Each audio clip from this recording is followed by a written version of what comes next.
लोग कहते थे अरे मेरे पास धर्म सुनने का समय नहीं, पढ़ने का समय नहीं, पूजा करने का समय नहीं। लो प्रकृति ने ऐसा कहर बरसाया कि घर में ही लॉकडाउन हो। अब तो पूरा समय है ना। अब कितना पूजा किए, कितना पाठ किए, कितना भजन किए, कितना पढ़े, वो तो आपका मन ही जानता है। हाँ? तो प्रकृति हर चीज को बैलेंस करती है, बनाती है। जब बाल झड़ने लगे ना तो समझ लेना कि ये संकेत है कि अब इसे काट के हटाओ, ना कि इस पे विग लगाओ। नकली बाल मत लगाइए इस पे, या तो कोई तेल मत लगाइए कि चलो यहाँ भी बाल जम जाए, यहाँ भी जम जाए। लोग लगा रहे हैं लेकिन फिर भी जम कहाँ रहा। एक बार गया तो फिर गया, अब वो फिर से आने वाला नहीं है। पलितम मुंडम, हाँ, प्रवज्या तो बचपन के समय में होते हैं। जब आदमी की आयु कम होती तब सन्यास लिया जाता है। बुढ़ापे में सन्यास नहीं लिया जाता, ये गलत है। अच्छा ये बताइए, अभी यहाँ माताएं बैठी हैं, इधर पिताजी लोग बैठे हैं, मैं भी ऐसे बैठा हूं, कितनी बार हाथ पांव बदल लिए। मैं ऐसे बैठा रहूंगा, देखिएगा आप मेरा पैर ही देखिएगा कि मैं बदलूंगा। जब आप 1 घंटे बैठ करके ठीक से धर्म नहीं सुन सकते तो भगवान तो 6 वर्ष तक तपस्या करके ज्ञान प्राप्त करते हैं। आप कर लेंगे? कितना आसान है ना। और ये आसान थोड़ा तब होता है जब शरीर जवान रहता है, शरीर में बल होता है। जब शरीर निर्बल हो जाएगा तो क्या भजन करेंगे, क्या साधना करेंगे। इसलिए सन्यास भगवान ने 7 साल में कहा है, 7 साल में। लेकिन लोग 60 साल सुन लेते हैं। हा? अब तो 60 साल एवरेज आयु रह गई है। 60 साल में तो फाइनल टिकट। तो फिर हाँ,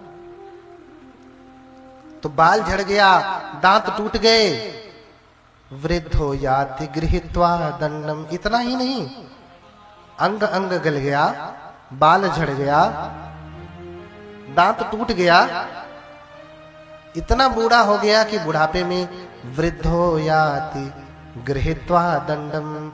बुढ़ापे में डंडा पकड़ करके चलता है, लाठी लेके चलता है। इतना बूढ़ा हो गया, 2 पैर से काम नहीं चलता, 3 पैर से चलता है। हाँ? इतना होने के बाद भी तदपि न मुंचत्या सा पिंडम। ऐसा व्यक्ति त्याग करने को राजी है, छोड़ने को राजी है। उसे कह दो कि तुम अब सब घर बार छोड़ करके चलो, भाव भजन करो, धर्म सुनो, साधना करो, करेगा? कोई करेगा? करने को तैयार है ना। अरे तुम मत दान करो, आप खुद ही छोड़ दो, दे दो बेटे बेटियों को। इतना भी करने का साहस है नहीं। और सोचते हो कि कोई देवलोक हमारे लिए खाली होगा? जाने वाले नहीं देवलोक में। हाँ? आपके लिए देवलोक रहेगा तो जिसने बचपन से सन्यास लिया है, सब कुछ छोड़ा है, वो कहां जाएगा फिर? हाँ?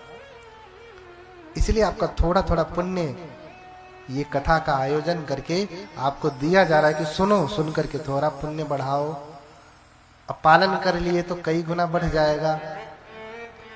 तो अंग अंग गल गए, बाल झड़ गया, दांत टूट गया, डंडा लेकर के चलता है तो भी त्याग करने की भावना नहीं आती कि चलो सब कुछ छोड़ दो।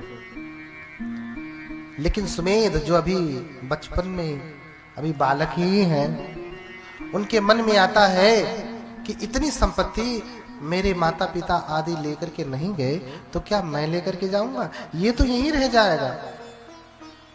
जिसे इन्होंने इतनी मेहनत से कमाया वो यहीं रह गया, मैं भी कमाऊंगा वो भी यहीं रह जाएगा। फिर लाभ क्या इस धन को कमाने का? कितना भी कर लूं ये यहीं रहेगा। बढ़िया से बढ़िया गाड़ी भी यहीं छूट जाएगी, बढ़िया से बढ़िया गहना भी सोने का हो चाहे हीरे का हो यहीं छूट जाएगा, बढ़िया से बढ़िया वस्त्र भी यहीं छूट जाएगा। इसलिए कबीरदास कहते हैं कि कबीर सोधन संचिए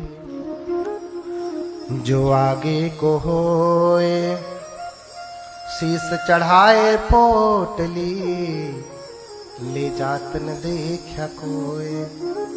इसलिए ऐसे धन का संग्रह करिए जो आगे चले, आगे चले माने अनुगामी निधि बने। देखो कबीरदास अलग से कुछ नहीं कह रहे, वो वही कहते हैं जो बुद्ध ने कहा है। कबीर सोधन संचिए, ये बात सुने समझ चुके हैं। जो आगे को होए, अनुमनि गच्छति थी अनुगामी को, जो आगे आगे चले ऐसा धन संग्रह करिए। क्यों? क्योंकि शीस चढ़ाए पोटली ले जात न देखा कोई। अच्छा आप बता दीजिए कि कोई इस कानपुर इस बिल्हौर में कोई मरा है तो जो मरा सारा पैसा वैसा गठरी बांध करके लेकर के गया? नहीं ना। अच्छा मान लेते उस समय गठरी उठरी फट जाती थी, छेद हो जाता था। आजकल तो बढ़िया बढ़िया बैग आ गया है, उसमें भर के लेके गया क्या? बढ़िया ब्रांडेड कंपनी का बैग ले ले, उसमें भर ले, आराम से ले जा सकता है। यात्रा करने में आसान है। लेकिन ऐसा होगा क्या? ऐसा होता नहीं। इसलिए आप सुने, धर्म का श्रवण करें। इसलिए गाया, इस पद को गाया, संतों ने गाया। क्या गाया? गाई दुधारू श्रमण सत्संगो, दुधारू श्रमण सत्संगो, गाई दुधारू श्रमण सत्संगो। जो श्रवण है वो दुधारू गाय की तरह से है, जो दूध देते हैं। दूध, भिक्षुगण दूध देने वाली गाय है, इसलिए गाया। गाय दुधारू समन सत्संगो, गाय दुधारू समर सत्संगो। महाशील पय आठं अंगो, महाशील पय आठं अंगो। उनके पास कौन कौन सा दूध है? उनके पास महाशील है, सील। अगर कोई गुरु परंपरा से सही से प्रवज्जित है तो ऐसा कोई भिक्षु कोई भी गलती करते हुए नहीं नजर आएगा।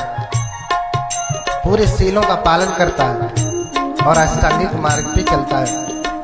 महाशील पय आठं अंगो, महाशील पय आठं अंगो, महाशील पय आठं अंगो। नित्य पियहि बल बुद्धि बढ़ावे, नित्य पियहु बल बुद्धि बढ़ावे, नित्य पियहु बल बुद्धि बढ़ावे। अगर आप इसे पीते हैं, इसे पीते हैं तो क्या बढ़ता है? गाय का दूध पिएंगे तो बल बुद्धि बढ़ता है ना। लेकिन श्रमण भी दुधारू गाय है, उनके पास सील है, अष्टांगिक मार्ग है। इसका पान करेंगे तो क्या बढ़ता है? नित्य पियहि बल बुद्धि बढ़ावहि, नित्य पियहु बल बुद्धि बढ़ावहि। चमकी चरित्र दमकी मुख आवहि,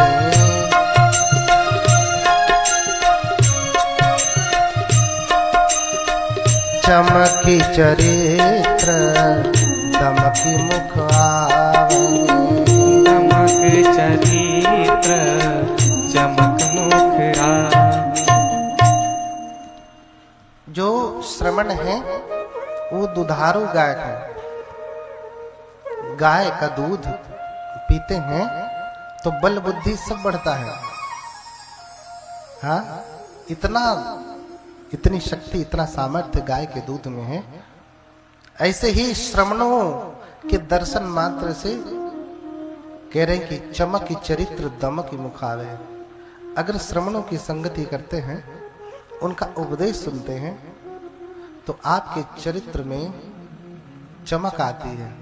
एक चेहरे पे अलग से रौब होता है, रौब। हाँ, हमारे छोटे वाले भंते जी हैं ना, इन्हीं से बहुत सारे भंते लोग घबरा जाते हैं, बड़े बड़े। हाँ, क्यों? क्योंकि भगवान बुद्ध के महाशील और अष्टांगिक मार्ग को पीने वाले हैं, उसका पान करने वाले हैं। जैसे कोई ईमानदार बढ़िया अधिकारी आ जाए, उससे सब घबरा जाते हैं, पूरा डिपार्टमेंट खलबली मच जाती है। अरे बस करो, आ गया कोई ईमानदार, आ गया। तो इसलिए श्रमणों की संगति करें। तो इतना धन मेरे माता पिता नहीं लेकर के गए, मैं भी नहीं लेकर के जाऊंगा, तो क्या करूं इस धन का? इस धन का क्या करूं? इस धन का क्या अचार डाला जाएगा? आप गुस्से में होते हैं तो अरे क्या करेंगे तुम्हारी उस नई साड़ी का? अचार डालेंगे क्या?